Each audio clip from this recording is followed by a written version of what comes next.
Ada banyak yang bilang kalau lele yang besar tidak enak untuk dimasak, apalagi bekas indukan segede ini.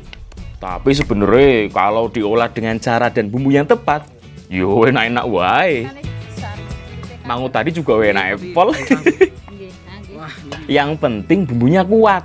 Seperti makanan yang akan kita masak ini, bumbunya yo kuat.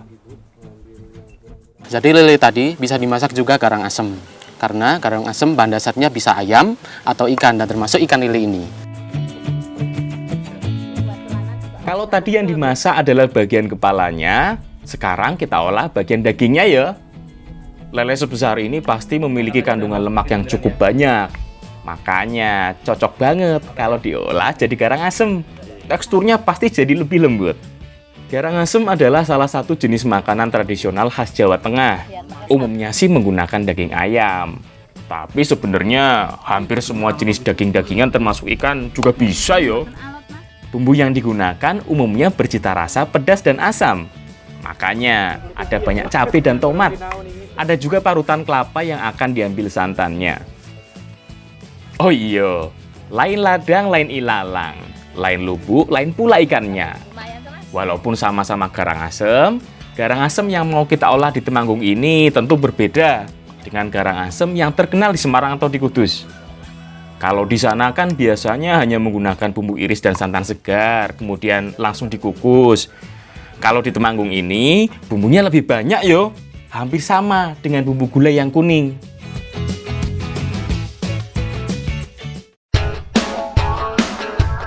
Cara masaknya juga agak beda yo. Kalau di Semarang dan di Kudus, semua diracik dalam keadaan segar, termasuk santan, bumbu iris, dan dagingnya. Semuanya langsung dikukus. Kalau di sini, bumbu-bumbunya ditumis dulu. Baik bumbu halus, bumbu iris, santan, dan ikannya. Pokoknya semuanya ditumis, Miss.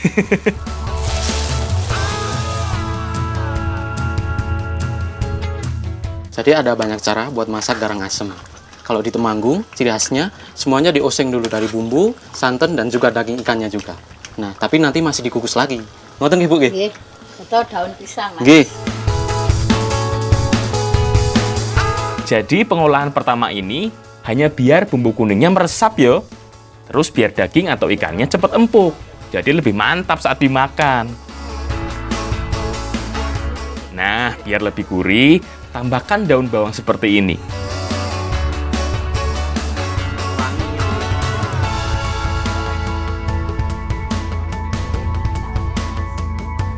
Tahap kedua masih sama yo. Bungkus atau pincuk dengan daun pisang. Ikan yang sudah dimasak dengan bumbu kuning tadi, kemudian ditambah dengan bumbu iris, seperti tomat dan belimbing wuluh. Kemudian dipincuk dengan daun pisang. Nah, tahap kedua ini yang membuat cita rasa garang asem nantinya lebih seger. Oh yo, ada caranya mincuk garang asem seperti ini yo, biar nggak bocor. Daun pisang yang dipilih yang sudah agak layu, jadi nggak getas atau mudah sobek. Terus tumbuk menyilang. Jadi kalau salah satu sobek, ada lapisan kedua yang menyelamatkan. Jadi aman untuk membungkus makanan berkuah seperti gini ya.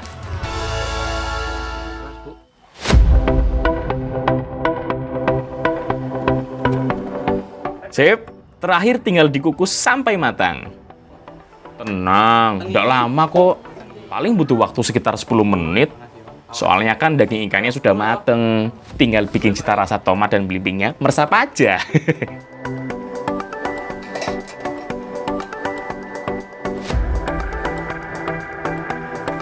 Wah, wis mateng kabeh iki kayaknya Mbak Lala. Kita cobain dulu yuk. Bener-bener empuk daging ikannya. Apalagi kalau dapat bagian lemak. Wah, cocok banget iki. Kenyal-kenyal gimana gitu. Enak ya, Mbak ya. Nah, jadi garang asem di Temanggung ini rasanya ada manis, gurih, sama pedas asin. Seger juga ya, Mbak ya. Iya. Karena tadi sebelum dikukus ada tambahan tomat sama buah belimbingnya. Yuk, Mbak, nambah, Mbak. Iya. Walaupun sebelumnya sudah diongseng dengan semua bumbu, cita rasa garang asem lelenya tetap seger yo. Soalnya kan belimbing dan tomatnya masuknya terakhir sebelum dikukus. Enak tenan pokoknya.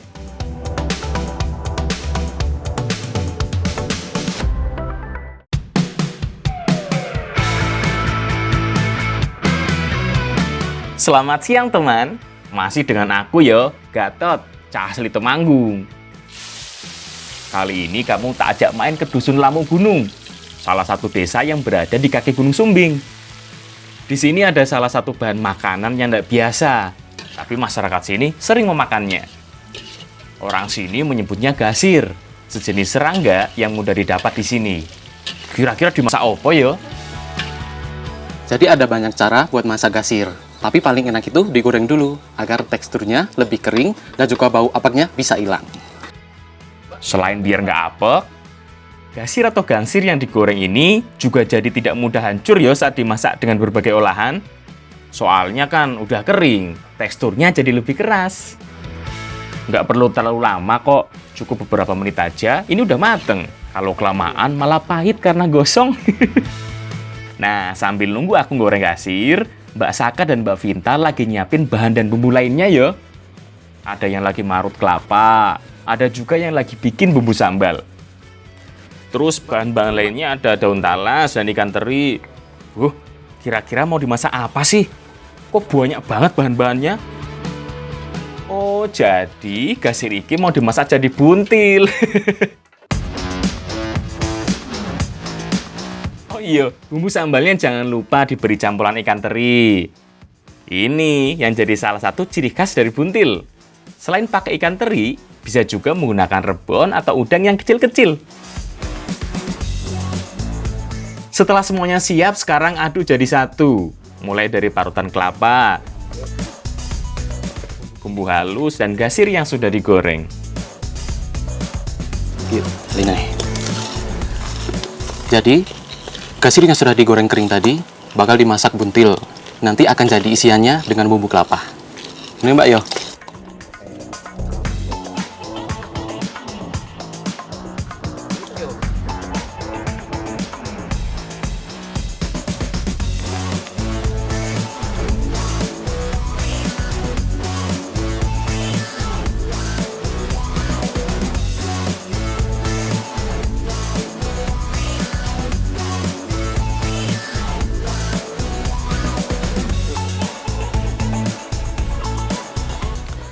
Jadi, cara bikin buntil ini yaitu dengan dibungkus atau dibuntel dengan daun talas, daun singkong, atau daun pepaya.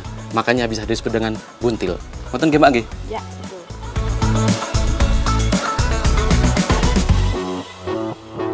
Makanya, sengaja daun pembungkusnya pakai daun yang bisa dimakan sekalian.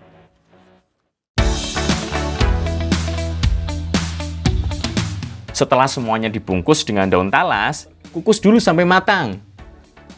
Selain biar daun dan isiannya mateng, proses pengukusan seperti ini juga agar daun talasnya tidak gatal. Kalau langsung dimasak dengan bumbu, biasanya, gatal di lidah. Nggak perlu terlalu lama. Kalau daun buntilnya sudah terlihat layu, berarti sudah siap dimasak dengan bumbu lainnya.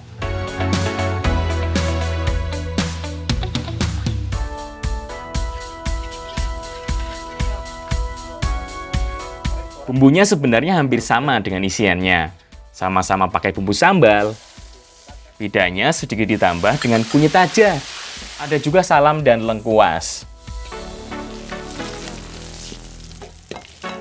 Kelapa yang digunakan sebagai isi, sebagian juga diambil santannya.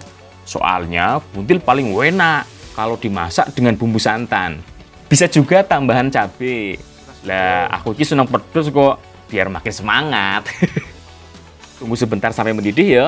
Setelah itu, baru deh masukkan buntil yang sudah dikukus tadi. Tunggu sampai bumbunya meresap. Kalau begini kan, jadi luar dan dalamnya tetap berasa. Semuanya full dengan bumbu. Ini yang jadi ciri khas buntil. Sip, wis mateng iki. Yuk, Mbak, monggo dicoba bareng-bareng.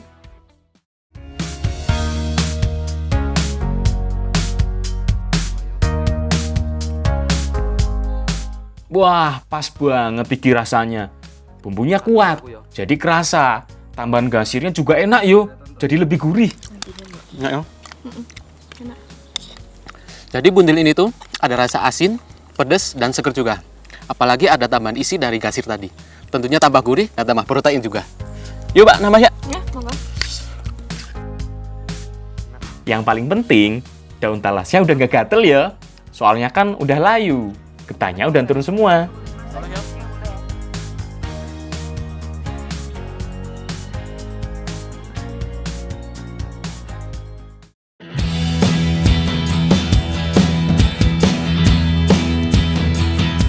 Nah, mesti pada penasaran toh, gasir itu hewan apa? Nih, aku sama Mas Tri mau cari gasirnya dulu. Pas banget, di sawah Mas Tri katanya lagi banyak gasirnya.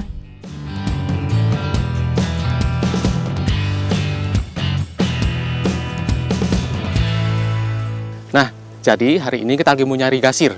Gasir itu adalah sejenis serangga yang biasanya hidup dan sembunyi di bawah tanah. Makanya harus kita cangkul dulu. Monggo Pak, cangkulin Pak. Go. Gasir adalah sejenis jangkrik yang memiliki ukuran cukup besar. Biasanya hidup dengan menggali lubang di tanah. Nah, ciri-ciri tanah yang ada gasirnya, biasanya di bagian tanahnya ada tanahnya lebih halus yo. Itu adalah sisa galiannya. Tinggal dicangkul, terus cari lubang kecil. Biasanya di situ ada gasirnya.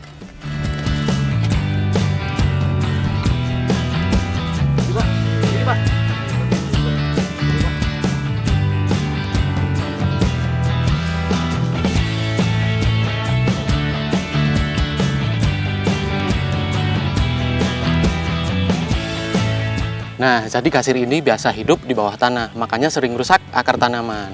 Dan dianggap hama oleh warga sekitar sini. Tapi bisa dimasak, Pak ya? Bisa. Wah, Bisa dimasak. nggih.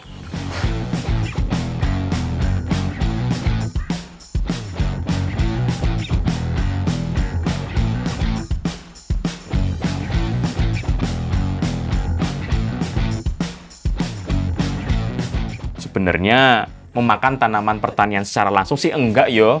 Tapi karena cara hidupnya yang suka menggali tanah, sering membuat akar tanaman pada rusak, jadi pada mati. Ada sedikit perbedaan antara gasir dan jangkrik pada umumnya. Selain ukuran badannya yang lebih besar, bentuk sayapnya juga biasanya lebih kecil. Wah, lumayan yo, entuk akeh iki. Gasir biasanya banyak ditemukan saat peralihan musim, terutama dari musim kemarau ke musim penghujan.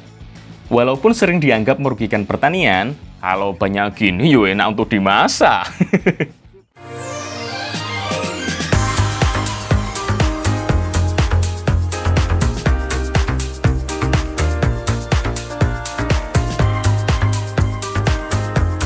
Jadi, gasir ini masih sering dikonsumsi oleh warga Lombok Gunung.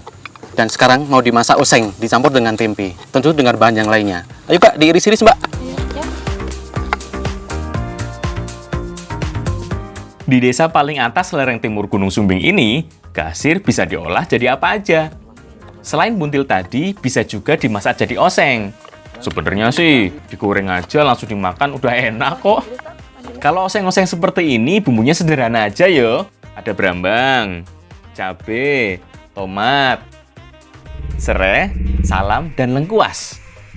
Semuanya diiris tipis, nggak ada yang dihaluskan. Nah, paling enak, oseng gasir seperti ini harus ditambah dengan tempe. Jadi lebih jos. Makanya tempenya juga perlu diiris tipis lebih dulu ya.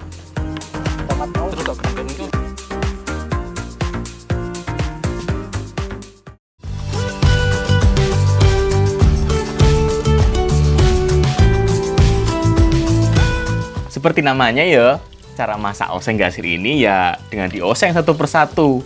Mulai dari irisan bawang merah, bawang putih, cabai rawit, dan semua bumbu iris lainnya.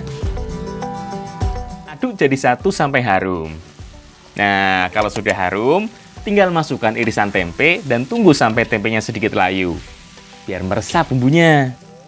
Kalau gasir ya masukkan terakhir aja.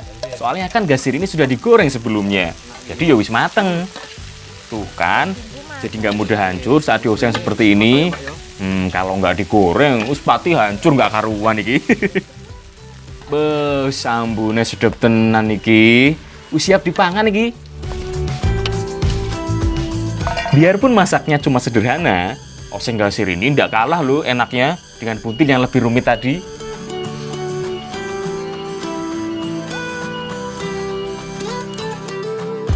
Nah, kembali. Jadi, oseng gasir ini dominan rasanya pedas dan asam. Dan ternyata, gasir ini rasanya seperti udang kali. Mantap banget ya rasanya, Mbak ya? Kenapa, Mbak? Lawang pada dasarnya udah enak, mau diapain aja ya tetap enak. Kalau lihat bentuknya, orang mungkin ragu buat memakannya. Tapi ini udah sekali coba, yo pasti nambah. Yo, Mbak, monggo, tanduk, dientek ya.